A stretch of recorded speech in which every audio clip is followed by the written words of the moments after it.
Orden. Leyes. Es interesante ver cómo el mundo vive bajo leyes, ordenamientos y legislaciones. Es bastante curioso, ¿no? ¿Alguna vez te has preguntado por qué se origina todo lo que nos controla? Pues bien, para saberlo, comencemos desde el antecedente, las llamadas leyes de Indias.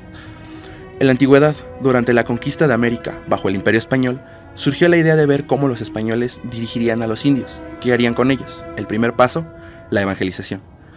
Debemos entender que el derecho colonial se aplicó en los 300 años que duró dicha colonización. Las Indias, desde este evento, quedaron incorporadas a la corona de Castilla. Siendo su realidad tan diferente a la de los castellanos del Renacimiento, se tuvo que dictar una serie de disposiciones propias para que las colonias, con la particularidad de que el derecho castellano es ley general y el derecho indiano particular. Como tal, el derecho indiano no existe, fue propiamente un sistema jurídico u ordenamiento legal, era meramente una expresión para englobar las normas de derecho colonial español. Hay que tener claro que las autoridades encargadas en España, específicamente en Madrid, son las siguientes: el rey, el virrey o el consejo.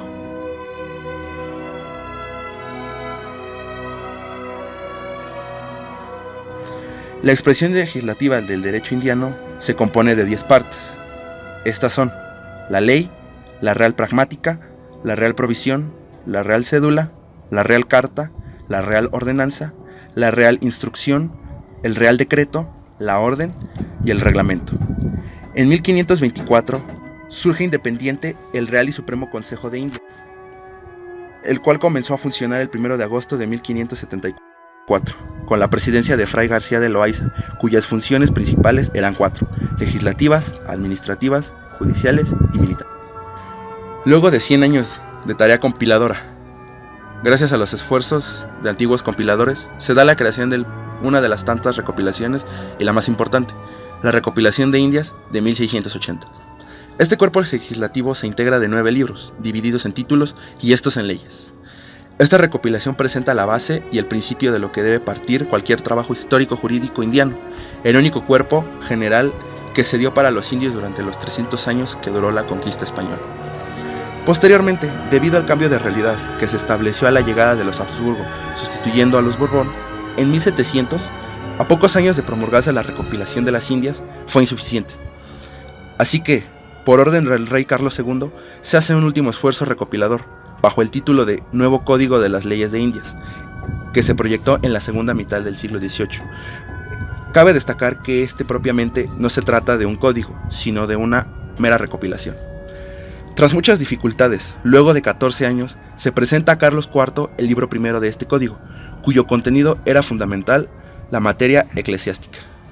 Sin embargo, se detuvo y no fue publicado, por causas de algunas dudas que se planteaban en aquel código. Luego del fracaso, ya no se continuó con los libros del nuevo código, por lo cual la recopilación de 1680 surgió plenamente vigente hasta la consumación de la independencia en 1821.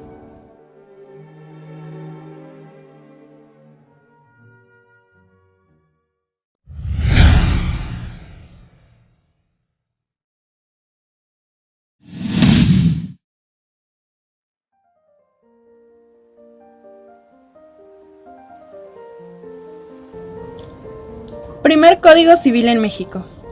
En la época de vigencia de la Constitución Federal de los Estados Unidos Mexicanos de 1824, con inicio a fines de ese año para concluir en 1835, el sistema político federal fue el prevaleciente en el país, con fundamento en sus artículos 4 y 5 y con el reconocimiento de varios estados.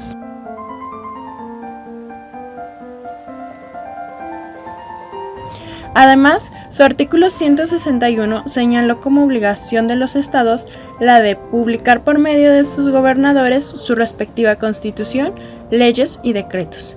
Por ello, la materia civil fue reservada a las legislaturas locales.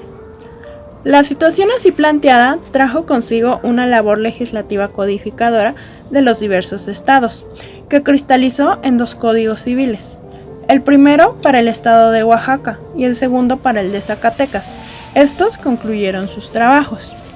El Código Civil de Oaxaca se promulgó por libros entre 1827 y 1829. El de Zacatecas se publicó para su discusión en ese mismo año, 1829. En Jalisco se publicó en 1833 el proyecto de la parte primera del Código Civil, y Guanajuato se limitó a convocar un concurso para premiar el mejor Código Civil para el Estado, de acuerdo al sistema representativo popular federal.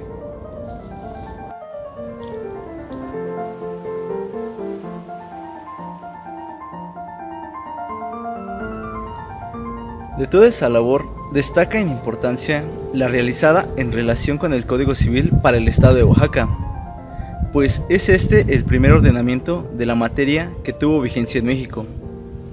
Oficialmente fue el Código Civil para Gobierno del Estado Libre de Oaxaca. Su preliminar, así como su libro primero, fueron publicados en el año de 1827, su libro segundo en el año siguiente y el tercero, por su parte, en 1829. Dicho ordenamiento reconoce como fuente inspiradora principal al Código Napoleón. Ello marca el punto de partida del derecho civil francés como orientador del mexicano.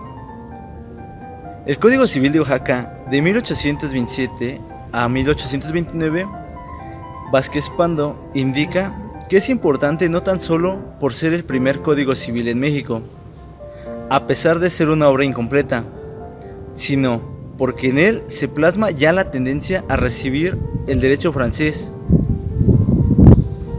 La influencia del Código Civil napoleónico se deja ver tanto en el aspecto externo cuanto en el interno del Código oaxaqueño.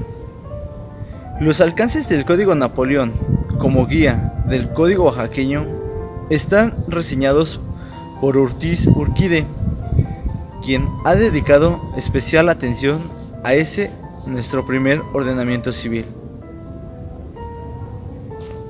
Ortiz Urquide advierte que en efecto, si resulta indiscutible y por ello, en lo absoluto, del todo innegable, que al ordenamiento oaxaqueño le sirvió de modelo al famosísimo Código de Napoleón, no resulta, sin embargo, menos cierto que tal ordenamiento no es una copia servil y fácil, rastrera y cómoda del modelo inspirador, pues aunque esté dividido en los mismos 3 libros y en el título preliminar en que los franceses dividieron el suyo, la sola circunstancia de que cada una de las partes componentes de ambos ordenamientos conste de muy desiguales números de artículos.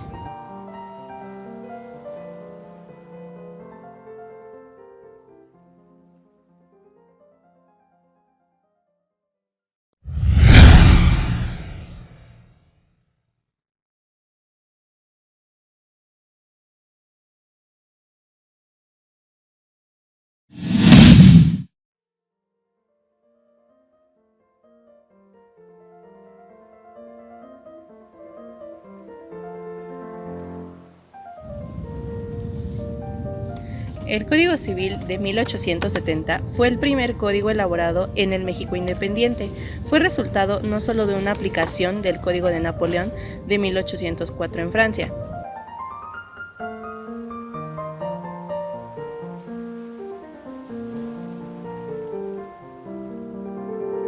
sino también y fundamentalmente de una comprensión posterior a las concordancias, motivos y comentarios del Código Civil Español de Florentino García Goyena. En 1859, el presidente Benito Juárez, en la ciudad de Veracruz, encargó al doctor Justo Sierra, por conducto del ministro de Justicia del Código Civil mexicano, la redacción de un proyecto. Su guía siempre fue el Código Civil Español y se añadía el derecho romano.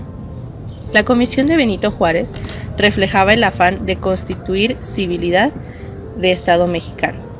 En el gobierno republicano se adoptó nuevamente una estructura federal.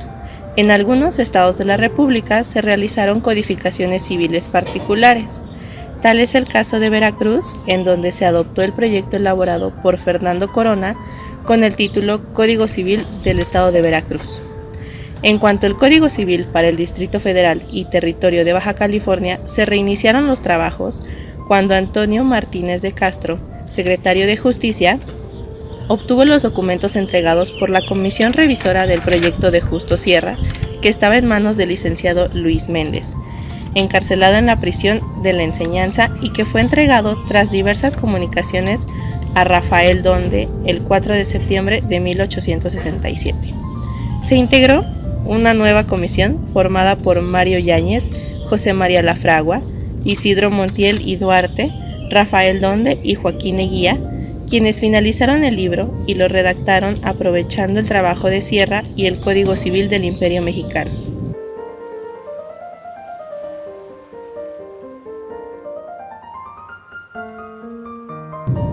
Así nació el proyecto definitivo del Código Civil de 1870, que fue aprobado por el Congreso de la Unión el 8 de diciembre de ese año.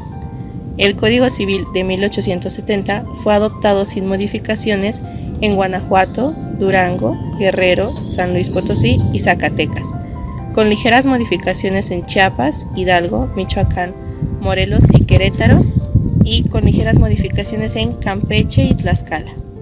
El contenido de este código es dividido en un título preliminar y 4 libros, los cuales son los siguientes.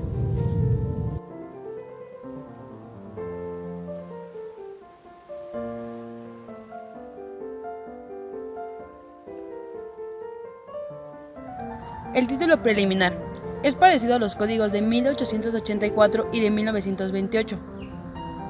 El libro primero, relativo a las personas, trata de los mexicanos y extranjeros, del domicilio de las personas morales, de las actas del estado civil, del matrimonio, de la paternidad y filiación del menor de edad, de la patria potestad, de la tutela del curador, de la restitución, de la emancipación y de la mayoría de edad. También hace énfasis al divorcio solo por separación de lecho y habitación. El libro mereció elogios por comprender materias como la personalidad moral. El libro segundo, relativo a los bienes, a la propiedad y a sus diferentes modificaciones, también trata de la posesión y del usufructo, del uso y de la habitación, de los servidumbres, de la prescripción y el trabajo.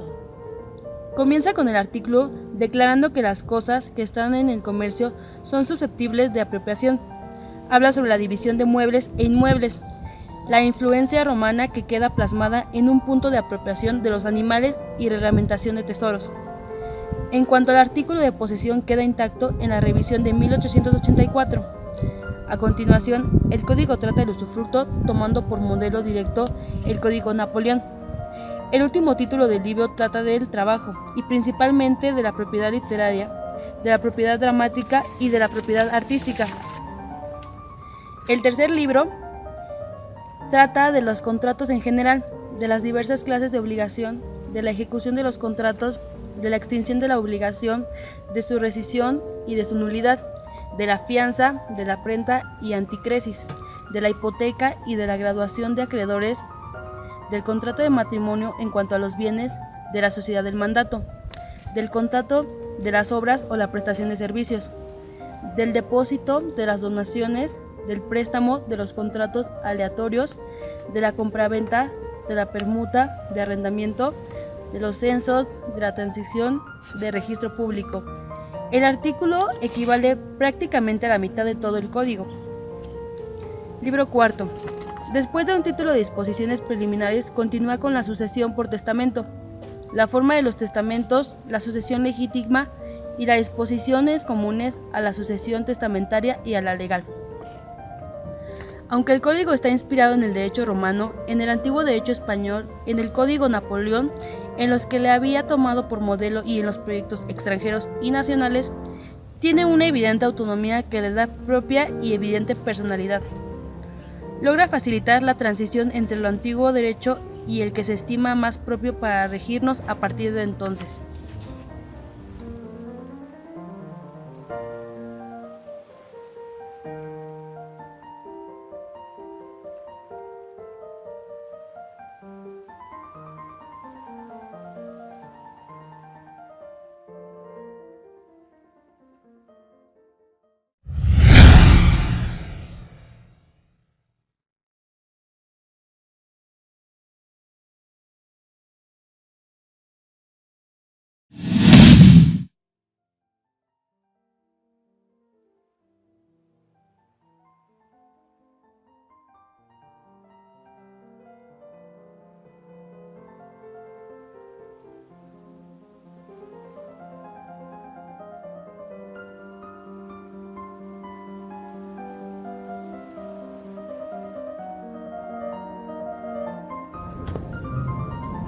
Código Civil de 1884.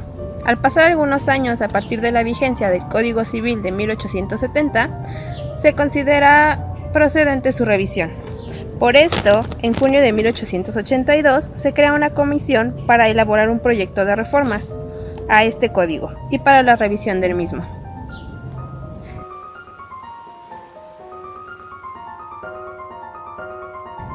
No se le hizo únicamente una revisión, sino se crea un código nuevo. Por eso, se crea el Código Civil para el Distrito Federal y Territorio de la Baja California.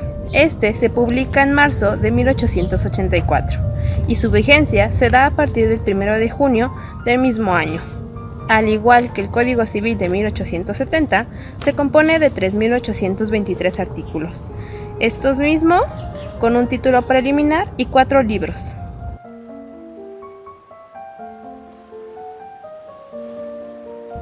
De esta manera, su contenido es exactamente el mismo. Únicamente se va a abolir la legítima del derecho sucesorio. Esta se crea una libertad testamentaria, por la cual se da un testamento que podía disponer de todos los bienes del testador, y estos pasaban a los herederos del instituido. La vigencia del Código de 1884 se desplaza desde entonces al 30 de septiembre de 1932.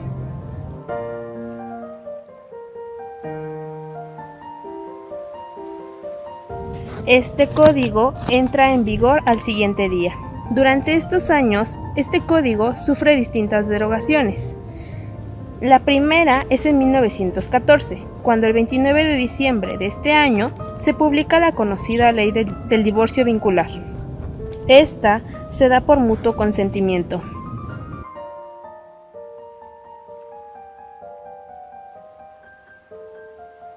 De esta manera, el divorcio se disuelve del vínculo conyugal y permite que los divorciados puedan contraer nuevamente matrimonio. La segunda derogación se da a partir de la consecuencia de la promulgación y vigencia de la Ley sobre Relaciones Familiares a partir del 9 de abril de 1917, la cual deroga al Código de 1884 en todo lo relacionado al derecho de la familia. La Ley del Divorcio Vincular consta de 2 artículos, y la Ley de Relaciones Familiares, por su parte, consta de 555 artículos dispositivos y regula todo lo concerniente al derecho de la familia, con las mismas instituciones contenidas en el Código de 1884, pero con la salvedad de que insiste en el divorcio vincular e incluye la adopción. Después de la evolución del pensamiento filosófico en el mundo, van experimentando diversos cambios. De esta manera, en la última etapa, se plasma algunas corrientes en la Constitución Política de los Estados Unidos Mexicanos de 1917 y pasaron a formar parte de un Código Civil que las incorpora como las principales, de orientación e ideología, distintos pilares del Código Civil de 1884. De esta manera, el Código de 1870 se consideró como un monumento legislado que contó en México en materia civil, aunque este se inspira en el derecho romano, en el antiguo derecho español y en el Código Napoleónico, en los que habían tomado por modelo en los proyectos extranjeros y nacionales que se habían realizado con anterioridad.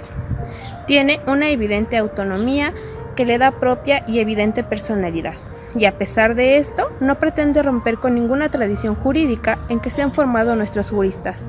Por el contrario, lo que desea es facilitar la transición entre el antiguo derecho y el que se estimó más propio para regirnos a partir de entonces. Por eso es que se emplean estas leyes, con los principios que deben aplicarse de ahí en adelante. Esto no crea ningún tipo de desorden, todo lo contrario, establece un verdadero orden, y por ello es una evidencia de la vida, no solo en el Distrito Federal y en la Baja California, sino dentro de toda la República Mexicana. Por eso es que el Código de 1884 no muere, sino sigue viviendo y renace en el Código de 1928.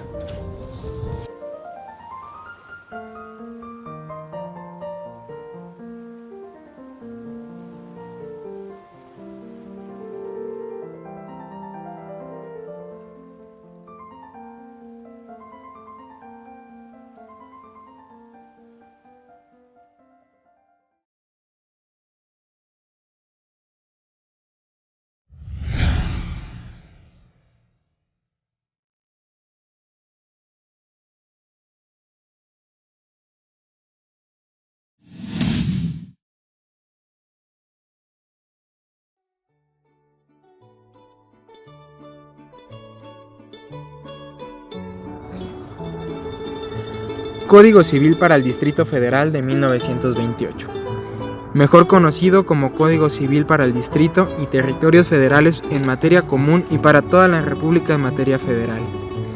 Se publica en el periodo presidencial del presidente Plutarco Elías Calles, el 1 de diciembre de 1924 al 30 de noviembre de 1928, aunque en 1926 el Congreso de la Unión autorizó al titular del Poder Ejecutivo para reformar los ordenamientos.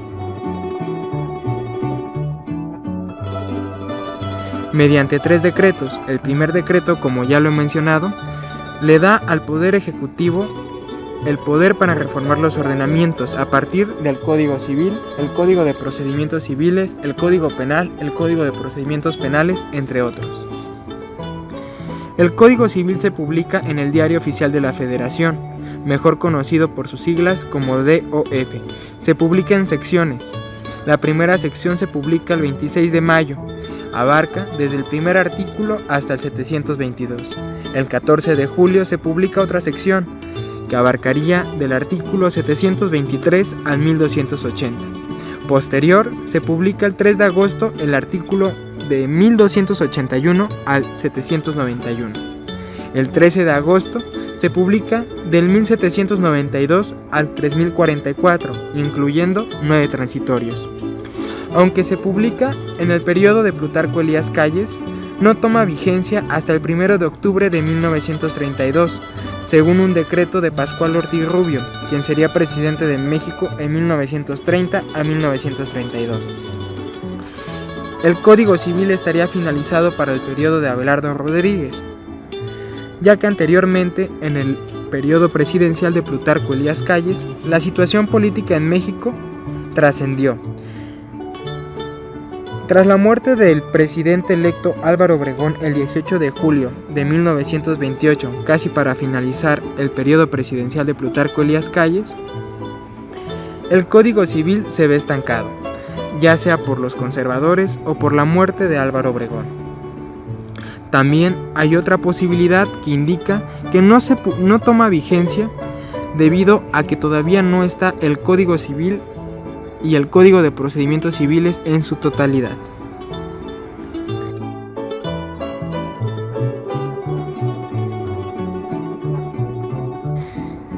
Como ya he mencionado, el inicio de vigencia fue el 1 de octubre de 1932. Aunque el Código Civil fue publicado en 1928 y tomara vigencia en octubre de 1932, hoy en día se le está agradecido al presidente Plutarco Elías Calles, ya que su obra rige en todos los distritos y territorios federales.